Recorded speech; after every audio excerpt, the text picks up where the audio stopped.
The topics and opinions expressed on the following show are solely those of the hosts and their guests and not those of W4WN Radio, its employees, or affiliates. We make no recommendations or endorsements for radio show programs, services, or products mentioned on air or on our web. No liability, explicit or implied, shall be extended to W4WN Radio, its employees, or affiliates. Any questions or comments should be directed to those show hosts. Thank you for choosing W4WN Radio.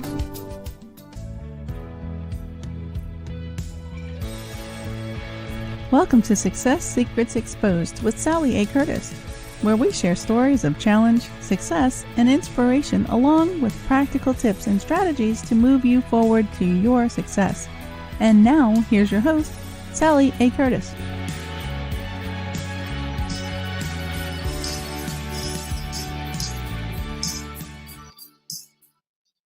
Good evening, good morning, and good day, and welcome to our show today. Today we've got a power-packed episode on ways to increase your profitability. So I'm really excited to share some tips and some strategies with you today to enable you to have some quick wins. Christine, who's my guest today, and I both work with similar clients. We work with entrepreneurs, speakers, coaches, and consultants. And what the work that we actually do, Christine is a specialist in helping people create and write a book and create a profitable book. So she works on business development and growth through books. For myself, I help clients work with increasing their profitability as it relates to increasing their systems and repurposing their content. So today we're going to give you a bit of a mixed bag of different ways you can increase your profitability. So think of it as a bag of mixed pebbles, and we're going to give you lots of different pebbles, and it will be then your choice to be able to lay out those pebbles to create your profitable pathway or your roadmap to increasing your profits. The reason I wanted to share this with you today is I had a reflection after talking to a client last weekend about when people get started in business, they're so busy doing things that they actually miss opportunities right in front of them, those opportunities hidden in plain sight. So that's what we want to share with you today. And the reason people miss them is when you're starting out, or even when you've been successful for a while you're so busy being busy or busy being in activity that you don't actually stop to see the opportunities. Often you don't even know that they're there. So we're going to share some of those tips and strategies with you today. So what I'd like to do now is welcome Christine to the show. She'll be with us shortly, just jumping in now. Hey, Sally, how are you? I'm very well, thank you. Thank you for joining us yet again today on the show, and I'm super excited to be able to share some tips and strategies with you. Yeah, it's great to be here. Thanks for having me. I loved it last time, so looking forward to it. Excellent. So we'll just go backwards and forwards and share some tips and ideas and strategies for the folks on the call and on the show today. Christine, you're going to share some quick wins with us as it relates to authority, results, and trust. So can you tell us a little bit why it's so important to have authority? Yeah, look, it's all around, we're in the moment right now where it's sales 3.0. So we went through sales 1.0, which is all about turning benefits into features. And a lot of salespeople still don't do that. They just list the features. Yeah. And then back in 2010, we had sales 2.0, which was all about attraction marketing. And nowadays, of course, a lot of people know about attraction marketing. Seth Godin first talked about it, years ago. And so it's such a crowded marketplace out there that you really have to do something to show that you're the leader, to stand up and to stand out for something. So what is it that you stand out for? So it's sales 3.0, which I call an art form, ART, which is you have to show that you're the authority, demonstrate your results and build relationships, and then also develop the know, like, trust. People only want to buy from people that they like and trust. So that's one of the big reasons that you have to show that you're the authority. And then, the other reason is, why not? You are the authority in what it is that you do. You have a unique way of doing the things that you do that no one else does. You are the authority in your experiences, your skills, and no one else has got, maybe they teach the same thing or can help people doing the same process, but you will do it in a different way because of the, your experience, the past that you've had, the different, people that you've touched your lives, the lives that you've touched and what have you. So they all make you totally unique and an authority in what you do. So you really have to demonstrate that. You have to show up as the leader. People want to be led. So, who gets paid more, the GP or the specialist? You have to become the specialist and become the author of your own content. So whether that's a book, videos, content, a podcast, a radio show, whatever it might be, you're showing up as the leader and as the authority. Beautiful. And I think that's such a big thing. You've just touched on a couple of things there, and we've got a couple of questions in the chat that says how much time does it need to be invested in things to see results? So I think from that, if you're able to clearly demonstrate your expertise and your results, then that certainly fast tracks and certainly shortens that time frame. But a couple of things you just touched on there is that people underestimate their life experience as it relates to having that authority, as well as being that leader, standing up in that leadership space.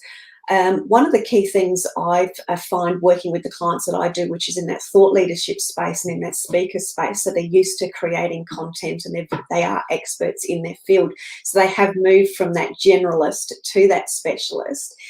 And one of the phrases, things that I'm just looking at it is the ability to be a sense maker. And a sense maker is somebody that helps others, the people that they serve, make sense of what's going on in their world. And the phrase that I've got up in my room says, a sense maker takes today's chaotic information overload, and turns it into simple, understanding chunks that are both meaningful and relevant to the individuals, the communities, or the organisations that they serve. So that's what I believe, that the authority and gives people the ability to make sense and stand in that leadership role for themselves with the experiences, etc., that they've had. So one of the other things that I know we've had to and fro and backwards and forwards on is discovering and understanding your clients intimately. So can you share some of your insights around that, because that's an area that people miss initially? Yeah, absolutely. I think it's one of the most important things that people miss. If you don't get this right, you certainly can't get your messaging right, because I'm an ex-school teacher, so I used to teach high school but also primary school, and I just think back to those days, and the way I teach people to write books is the same as I used to teach how to write an essay or an advertising, a persuasive piece of text, or whether it was just a recall in primary school. You need to know your audience. Who are you writing for? Who are you doing the video for? Who are you doing a quote board for? Whether you're on Instagram or LinkedIn, who is your audience? What problems do they have, and how can you help them solve it? A lot of people are trying to say, buy my stuff. This is what I do, but it's not. Yeah, it's in the face. It's not. It's like when you're walking down the mall, and can you remember down Rundle Mall, there used to be the guy. He's in one of the other shopping centres now, but he used to be outside the where the lift is, the glass lift, and he always used to be spruiking from there. Yeah. And he's just shouting on the microphone. I'm like, oh, will you shut up? And that's what it's like, you're just aiming at the people, the top 3% who are ready to buy his stuff. There's another 67%, which is your hidden market, who are there, who really need your stuff. They're at different levels of awareness, whether they're aware that they don't have a problem, they're unaware of the problem that they have, then they're unaware of the solution, and they're unaware of you and there's a solution that you provide to help them get there. So that's what you need to do. It's educating them around that. So you do that through your stories, through your messaging, and really being intimate, stepping into their shoes. And you have to know them better than they know themselves. What keeps them awake at night?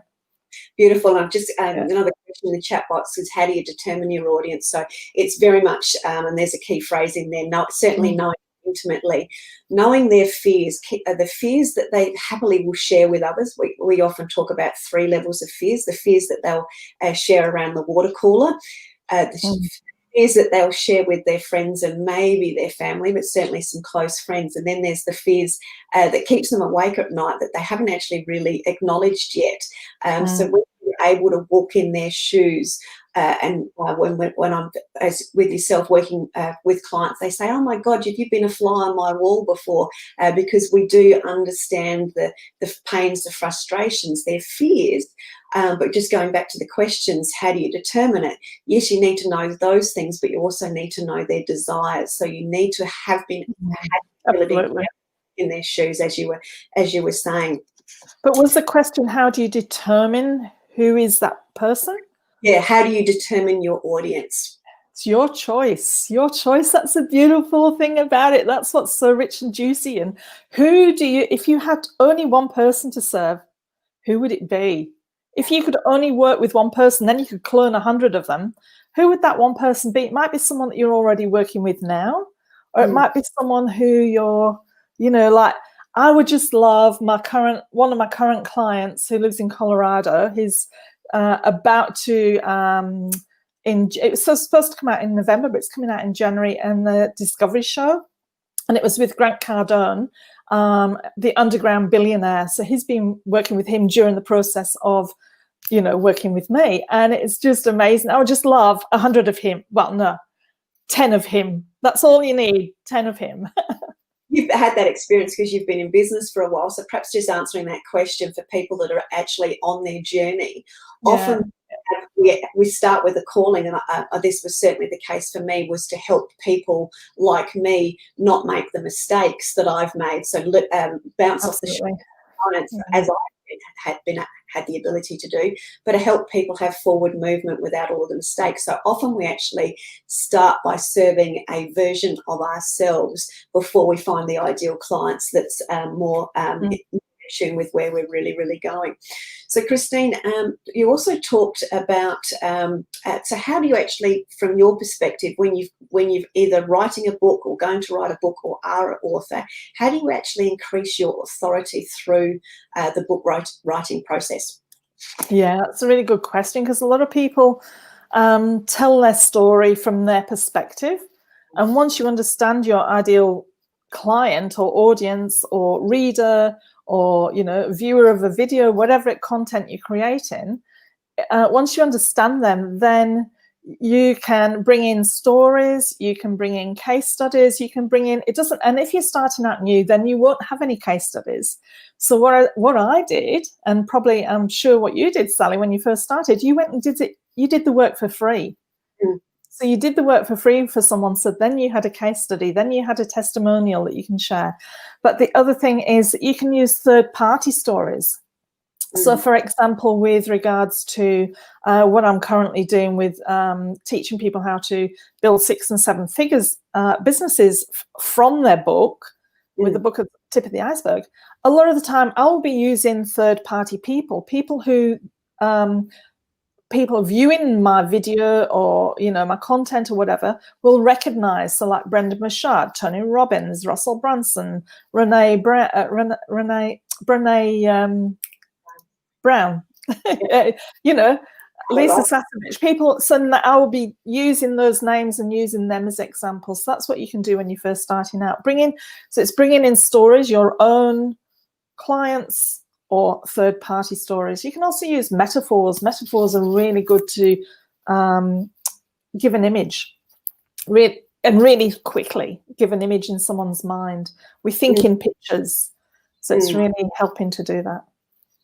Excellent. And we also talked about when you've written a book. So it'd be actually interesting to ask the audience today how many of our viewers actually have already written books, because I know you and I have a conversation around that most people have actually already either written a book but haven't written the book, but they've written the content already. And I'll share one of my stories. And then you've obviously got that when people have written books. So just while we're waiting for people to pop in the chat, if they have or haven't written a book, so just go ahead and pop that in the chat. Christine will laugh at this, but several well, it's probably 15 years ago now, before I met Christine, I had one of my mentors at the time say, "Oh, for God's sake, Sally, you've probably got so much, you've written so much content and you're doing so much stuff. You've probably got 6 books there." Well, I thought he was a raving nutter, because people know I actually don't like writing. Give me an audience, let me talk. I don't like writing either. He said to me, "Sally, you've probably got 6 books." And I went, no. But he did refer me on to somebody that helped him out. And I took a 45-minute presentation, which was videoed, and the small training manual that went with that. And that actually ended up creating a 200-page book. So if I can be an author and write a book, way back then they certainly have the ability to do that. People saying they'd like to write a book. Lots have got lots of ideas written down, so I'll just share some tips on that. And we do have a few book writers there as well, etc. So, if you can just share some insights on the repurposing or the writing of the book from that perspective, and then I'll share what we do as a specialist in repurposing book content. Yeah, just one thing before I go into that. I just want to hold this up. I went to the bathroom. It doesn't matter what it says, really. I went to the bathroom beforehand, and I had this brilliant idea for my next book. So I just quickly came and wrote it down and went to see if the domain was available to buy it, and it wasn't. So I'll have to work a way around that. But I just quickly... you get these ideas when you're in the shower, if I'm walking the dog, weeding, just write them all down. You might never do anything with it, but you might well do. So, okay, so back to the repackaging from your book. So what we do is with your book, say, for example, you have an introduction and 7 chapters or 12 chapters, whatever it might be. You have your content out there, and the way you should write your book is that you're really demonstrating the why for the reader, but the why for you as well. And then you really teach, you're explaining a lot of the what, and you can seed a bit of the why, but very few people can get to the how, but very few people can get to the how without help. They can start doing something, and in your book you should certainly have things that can help them take 1 or 2 steps. But to get from A to B, they really need help to do that. Otherwise, it's going to take them a long time. They're going to make mistakes, just like we did when we were trying to do things by ourselves. And so what you do is you take the content is how you're going to help them. And so you can take that content and you can create out of, cookbook, I can just see. Awesome. You can create a video. Let's use the cookbook, for example. You could create a video. You can do a Jamie Oliver type thing over your kitchen sink and take, create 12 videos, say, for example. And then those videos, you don't have to do all the work yourself. You get someone to edit them. You can have a larger video that might be 10 or 15 minutes, and then you can chop each video down into 3 or 4 or 5 steps. Each of those can become a blog post, an article. It can go on to a guest post. It can become a podcast, just like this is. It can be onto YouTube. You can chop it down onto Instagram stories, onto Facebook stories, a whole range of things. Then you can have it transcribed, and I use otter.ai. I used to use rev.com, then I used temi.com, and now I use Otter. And I can actually have, if I'd set this, it could be listening to what we're saying and actually transcribing it as we're recording it. So you can have it almost instantly. And from that, then someone else, if you've got a virtual assistant or assistant in your office who can then create written content, you can create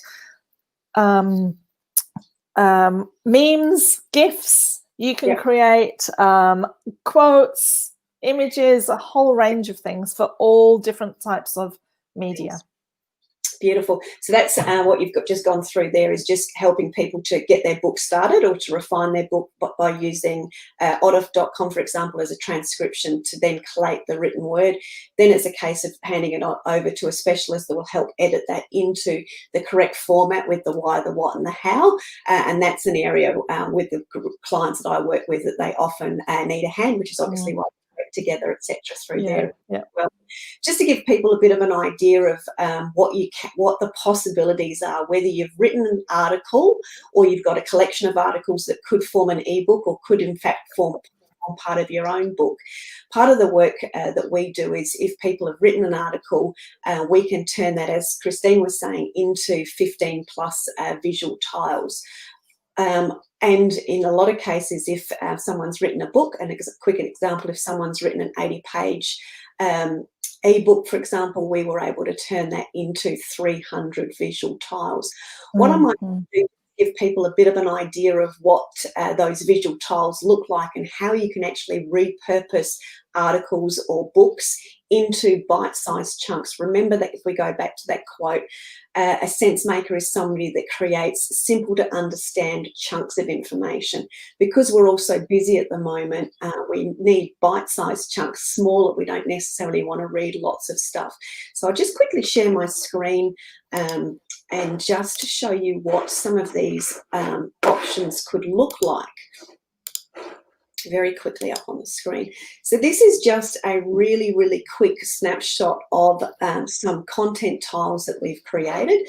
So this is just obviously one of mine, talking about repurposing your existing content. One of the things that I find with clients that I work with the most is they don't take advantage of what's already sitting around them. And where you really can get your quick wins. So one of the ebooks that Christine and I are giving away in our download today, which you'll be able to receive, is one of my ebooks on social. And this is just an example of some of the tiles that I've been able to create here in the purple from that ebook. Then we've got a couple of the slides up here in the top corner, and these are also just quick visual tiles that we've created from somebody's ebook. And then the client here that's in the stunning black and pink, she loves writing and sends out lots of e-newses each week, and we've just repurposed that content into bite-sized chunks. The key reason we do this, and I'll just unshare my screen, is because thought leaders and clients that we work with, speakers and coaches and consultants, they love ideation, but they get to the point where they get fatigued with it because they're always creating ideas. They're always in that sort of running mode, which is great, but sometimes they want to have some downtime. So with that content repurposing, it gives them the ability to save time and to have some brain space, which is all very important. So if you've written a book, to give yourself some brain space and know that you've got a library pre-created of brand assets, you can turn a book into, for example, those brand assets at least 12 months, if not 2 years worth of content. Yes. Just to give you an idea. And that's just tiles. Before, Christine was talking about videos and all those sorts of things. So we'll talk a little bit more about collaborative partnerships, and I'll provide a couple of examples from there as well.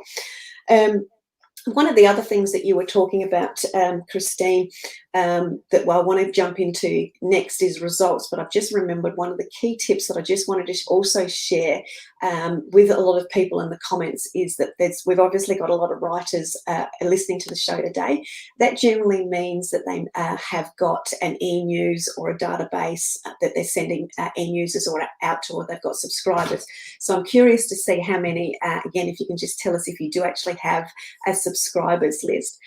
This is one of the most underestimated profitable opportunities that you are missing out on. The number of people have a subscribers list, but do not look at the reports. The reports that you get are full of gold. So I just wanted to share with you some of the information that you can pull from your e-news reports, etc. So I'm just going to quickly share the screen again.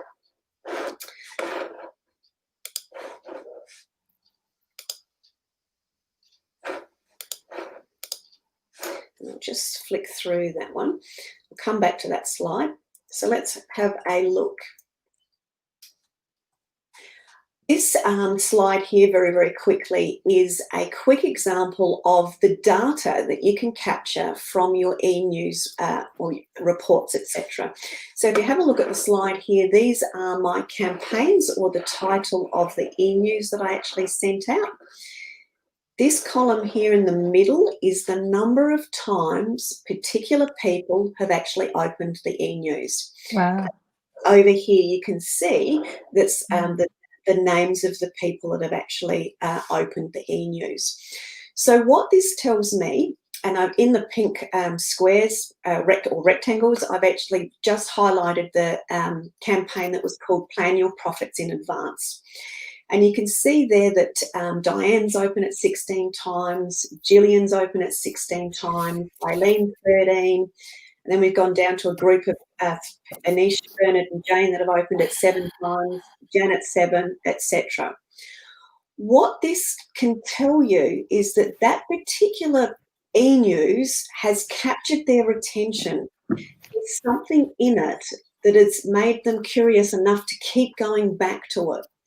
So the opportunity from a profitability perspective is that it gives you an opportunity to actually reach out to them, to connect with them, to call them and actually ask them, hey, what was it about that e-news that caught your attention? I noticed that you jumped into it a little bit. And that gives you a great place to have a conversation and be of service.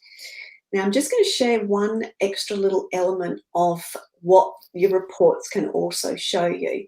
When you get really, really extremely high numbers like these two here, where Marilyn has opened Perspectives Count 36 times and Alex has potentially opened it the 26 times, it indicates that they've either shared it with others or forwarded it on to a group of people. So again, that's hit home with people.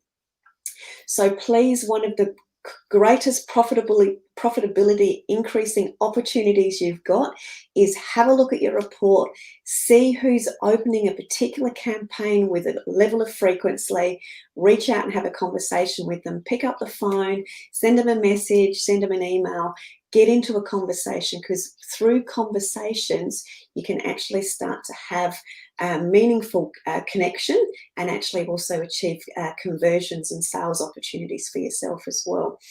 So let me just jump back out of that, Christine, and then we can jump on to sharing some tips on results. So we've just moved from sharing with the audience that, you know, they've got opportunities that they can create for themselves. Also, that obviously from a results perspective, that e-news has created a result for them because people have actually engaged with it. They're curious, they keep going back to it. So what are some of the ways in which you can, you suggest people use their results as tips to grow their profitability?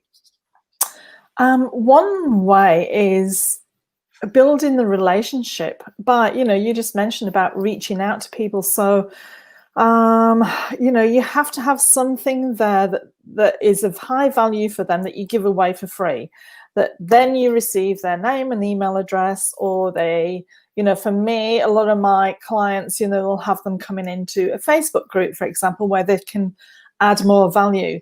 And through that, you can show results that you're getting for people. So it might be people within the group, or it might be, you mention it on email or on video. But then it can also be testimonials that you get from people who've worked with you. And you can string I've actually just, I've always sent out individual, it's something I've got to do. I've always sent out, a page with lots of different videos on. And, I've got my daughter's fiance is a filmmaker. So I'm like, right, you've got to do this for me.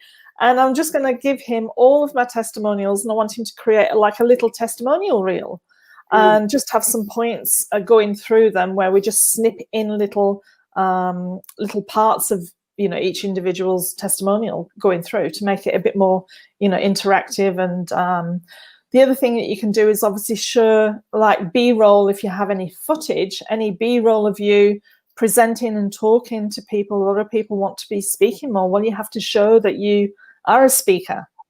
get onto video. This is how you're able to demonstrate your results, is just by giving someone a hint. Just before, while I was waiting to come into here, there was something on my Facebook feed for someone that I haven't seen for a long while, and she used to be, anyway, it doesn't matter, she's got some really great tips and what have you for Instagram.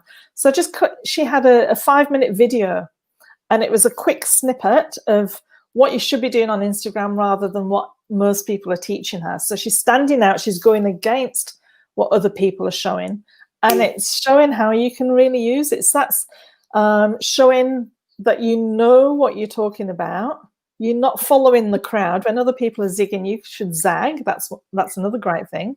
That shows your authority and your leadership as well. So yeah, the testimonials are a great thing. Case studies are another. Bringing in different case studies of you talking about how you worked with someone. Yeah, absolutely. I think you've touched on a couple of really great things, particularly the lady that you that did the video for Instagram. What she's done there is she's actually demonstrated her expertise. You use the word show. I always use the word demonstrate. And something else that I'm always saying to my audience, it's not about buy this, buy this, buy this, buy this. It's about educate, educate, educate. And what she's done is she's zagged and those sorts of things. She's actually demonstrated, and she's actually educating. She's giving people forward movement even without her being there, because she was there for them. She's been in that place of service. But it was also strategic as well, because you shouldn't be doing anything without a call to action. Yes. Yeah. Even if it's just go and take this step, it might not be leading them through to something of yours, but it might be go and do this now, go and do this tomorrow, whatever the step is, give them a call to action. People need to be told what to do. So hers was strategic, and it led through to her a free week or 2 weeks in her membership. But she's provided, and there's another key thing, a call to action doesn't have to be tacky sales. It can simply be invitation to join you for something else, to experience something else, to receive a download, etc. I think is very, very important. We also talked previously about I call it collaborative partnerships. You talk about third-party endorsements as it relates to using other people's stories, which you do when you're creating a book, and obviously with your own testimonials, etc. You can use those in different ways from a repurposing perspective. You talk about using third-party endorsements at the beginning of a book to help position you from an authority perspective. Can you just talk a little bit about your version of third-party endorsements, because I'll come into after that how collaborative partnerships can help people be profitable as well. Yeah, definitely. A lot of people have, miss an opportunity for having a forward in front of their book, and a forward by someone who is, I should say, that's not very good grammar, someone who is 2 or 3 steps, or even 5 or 10 steps further ahead than they are. So, for example, Matt's book that we're currently doing at the moment, his forward is going to be from Grant Cardone. We've just got to pin him down to get it so we can put it in there. But so that's one. But so what you need to do for the forward is just think, who would I ideally like? And you can only have one. So you start off with the top one, and you don't get anywhere there. You come down, and you just come down till you get to the someone that you would really love. And that really, it's like, oh wow, this is they've got a forward written by whoever X person is. They may or may not know it, but it still adds that endorsement. And when they read through the forward as well, it's like from a third party point of view, isn't it? It's from someone else's perspective. It's like getting a referral for, when referrals come to me, they're already half sold because someone else has told them how marvelous I am. Touching in on that, that's just triggered one of my rants, and my clients that are on the show today are going to go, oh no, here again, is actually asking for referrals. We don't do enough of that. and we don't utilize our testimonials enough. So I think utilizing and actually asking for referrals or connection requests is a really great way to increase your profitability. Now, as you know what? Sorry, Sally, I've just realised I don't actually do it. I've always done it in sales before. I used to be in real estate, and I'd have a house open on a weekend, and I would always come away with 4 or 5 bookings for the following week for an appraisal and what have you, and asking for referrals. I have not done it for the last 5 years. Yeah, and it's an area that we all struggle with. And for me, it's like you. I've worked for other organisations before and been in business and development and sales. So it's part of a system. It's part of a process. So when you're asking for referrals, which sounds terrifying and scary when it's your own business, it's about creating a simple, scripted process. So hey, we've had a great conversation today. We've been able to go through this problem and this problem. Do you know anybody else that that has these similar problems that would like to have a conversation with me? And then be quiet.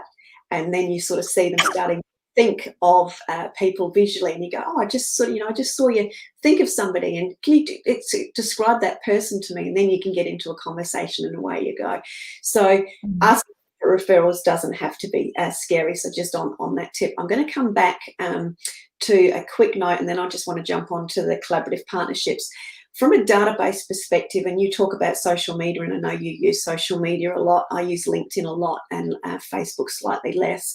But just so from a profitability and a way to increase your profitability for the listeners and people on the show today is, statistically, and we all love some statistics, is if you've got, for all of the connections that you've got across your social media, in your databases, etc., and you actually said this at the very beginning, Christine, between 1% and 3% of people that you already know, that you are already connected to on social media, they may or may not be on your database, are actually in a position ready to buy your product or service. They just need to know that you offer it. So this is where I think it's so relevant to get into the conversations with people and have conversations on LinkedIn, etc., or Facebook. Content that demonstrates your expertise, but also humanize it. Actually talk to people, connect with people, converse with them, whether it's in the field. Especially nowadays. Absolutely. So just moving forward with the third-party endorsements. Obviously, that's a very good positioning piece as it relates to building your credibility when you're an author and you're writing your book. I work with a lot of clients who, and I know we work collaboratively, and I've worked with a number of different people collaboratively, and this is one of the biggest opportunities for you to increase your profit that I really wanted to make sure that people got the gist of today. So Christine and I, as we've said, share similar audiences, so we're able to cross-pollinate and collaborate with each other and share clients. I'm just going to give you another example of mine. I work with another lady, Lauren, who is a brand and content strategist in video form. So what she does is she works with similar clients to me that want to get demonstrate their expertise. She's an expert interviewer, but in video. So she interviews them across 6 different types of brand stories that she pulls out their inner genius while capturing it on video. Generally speaking, she creates about 3 hours worth of video, and then those clients go, great, I've got the videos, what do I do with them? So from what we then do is we actually, like you referred to, sliced and diced the videos into smaller segments to use on social media, etc. And then those videos we then turn into those tiles. So from that collaborative partnership, we're able to take 3 hours of content and turn it into literally sort of 12 months or even 2 years worth of content. So we're working collaboratively. Now, what happens, and you've also said this strategically, is you're actually leveraging trust, because Lauren's clients have trust with her. They don't know me yet, but that third-party endorsement absolutely makes the sales process shorter and faster. So let me just give you some marketing and sales statistics. On average, when we're looking for a new client, the opportunity to convert that new client to a sale or be profitable is generally between 5 and 20%.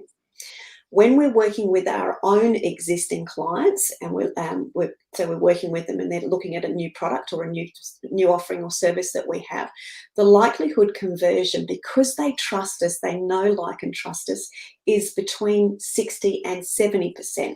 So that's how it goes from a brand new cold client or brand new client to where existing clients are potentially much more profitable and easier to convert.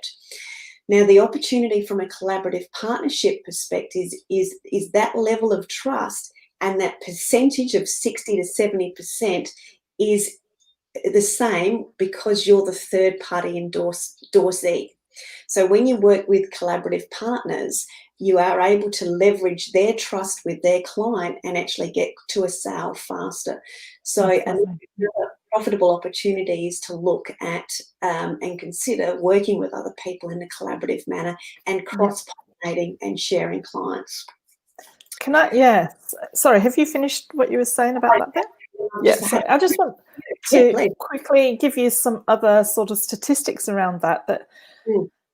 There's sort of like 5 different metrics, depending on where you come from, that can really add like quadruple to 32x your profitability.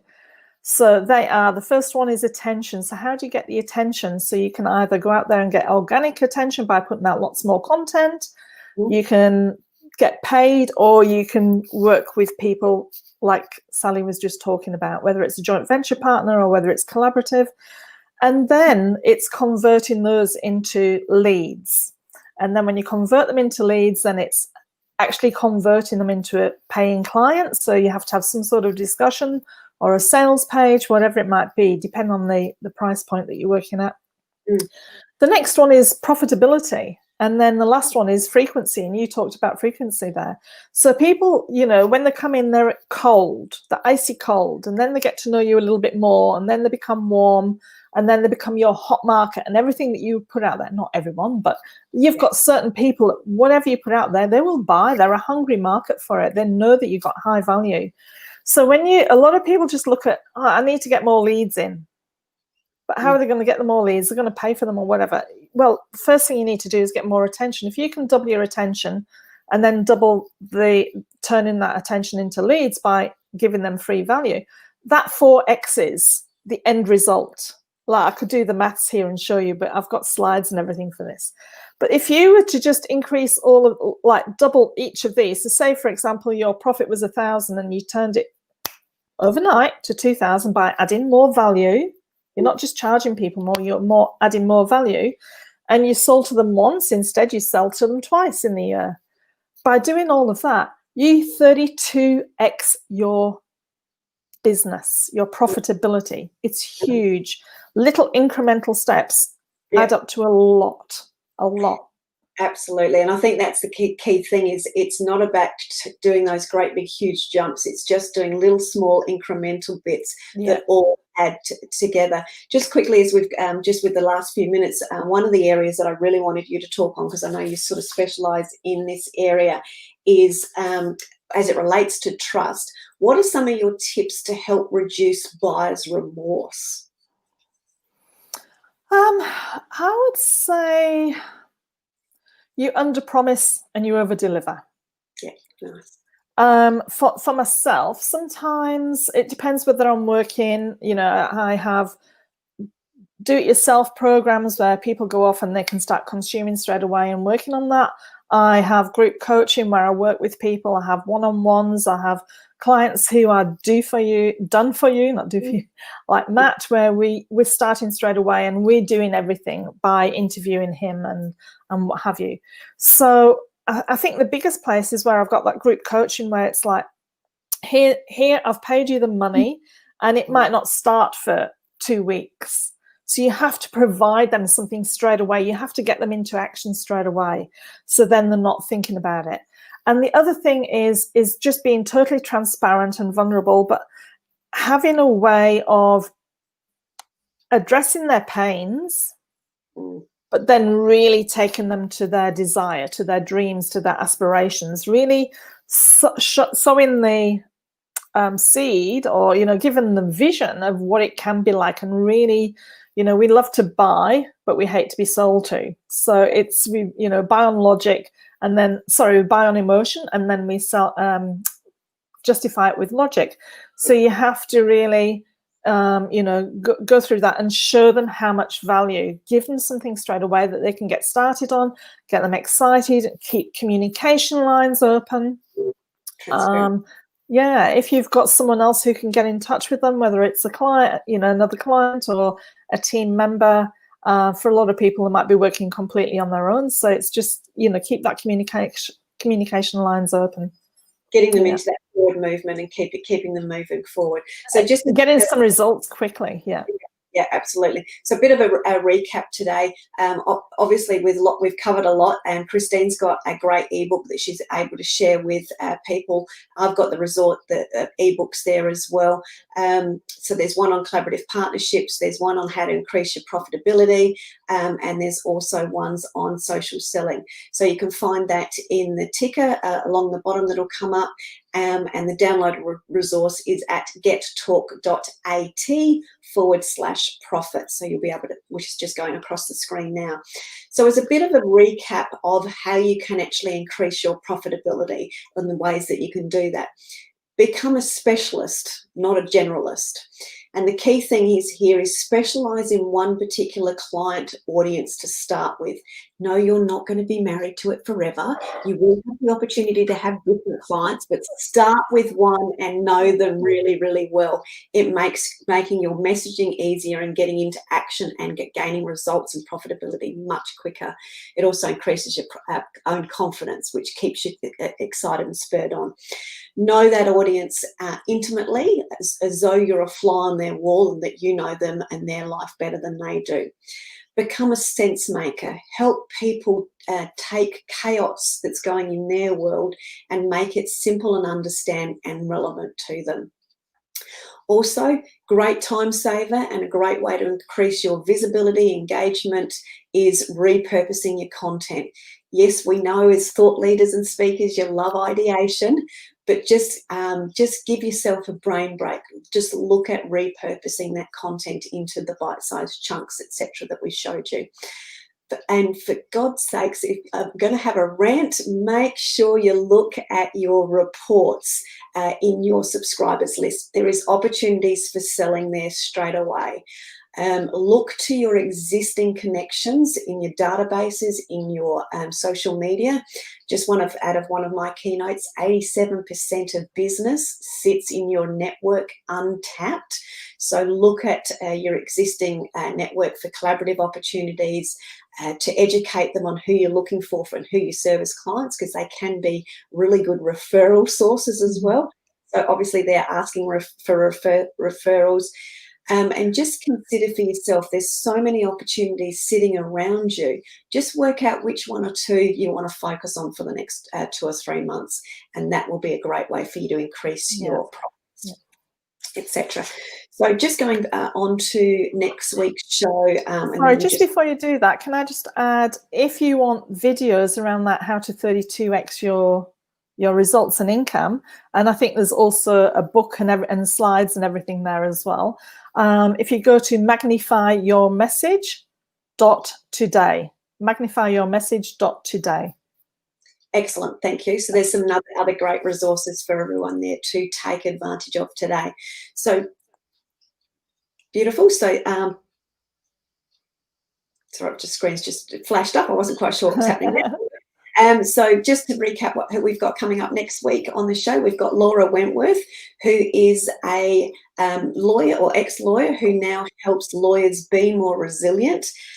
She also has a career that spanned 20 years, but she's going to be talking about building resilience, building confidence, stopping the mind chatter, and just being an extraordinary human being. So whether you're a lawyer or not, do join us for the show on ways that you can increase your resilience and be more robust as we move forward into 2021. Thank you very much, everybody, and I look forward to sharing more with you on next week's show. Thank you so much, Christine, as well. It's been a pleasure. Thank you, Sally. Thank you. Thank you.